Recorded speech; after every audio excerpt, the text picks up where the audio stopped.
કાશ્મીરમાં જે આતંકવાદી હુમલામાં આપણે નિર્દોષ બેગુના ભારતવાસીઓ ગુમાવ્યા એનું આખા દેશ અને દુનિયાને બહુ દુઃખ છે।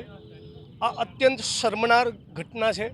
આવી ઘટના ભારતની દુનિયાના કોઈ પણ ખૂણે ન બનવી જોઈએ। આ માનવતા વિરોધી કૃત્ય છે। કોંગ્રેસ પરિવાર પણ આનાથી બહુ આહત થયો છે। અમે માગણી કરીએ છીએ કે કેન્દ્રની સરકાર પાસેથી કે કોઈ પણ સંજોગોમાં એવું સુનિશ્ચિત કરો કે ભારત ભૂમિના કોઈ પણ ખૂણે ફરી આવી ઘટના ન બને। આ પ્રમાણેના સુરક્ષાના છીંડા જે નિર્દોષ માણસોનો ભોગ લઈ જાય એવો આપણો ભારત ન હોઈ શકે।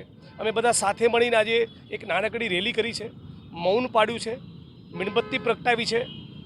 પ્રાર્થના કરીએ છીએ કે ફરી ક્યારેય આવી ઘટના ન બને અને બધા જ પીડિત પરિવારો જેમણે પોતાના સ્વજનો ગુમાવ્યા એને અમારી શ્રદ્ધાંજલિ પાઠવીએ છીએ અને આશા રાખીએ છીએ કે દુનિયાની અંદર જેટલી પણ નફરત છે, જેટલી પણ હિંસા છે એ બધી ખતમ થાય।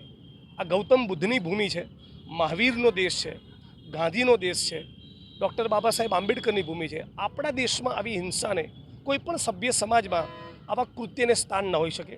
એ જ વાત અમે કરવા માગીએ છીએ। તમે કે હું નેતા હોઈએ કે તમે કે હું મંત્રી હોઈએ તો પણ પીડિત પરિવારની લાગણી, આક્રોશ, રોષ નીકળવો બહુ સ્વાભાવિક છે।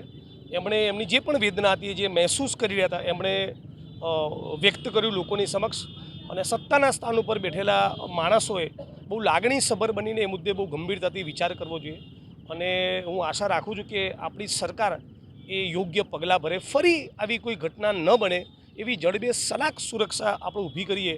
એ જ મને લાગે છે કે સાચી શ્રદ્ધાંજલિ હોઈ શકે।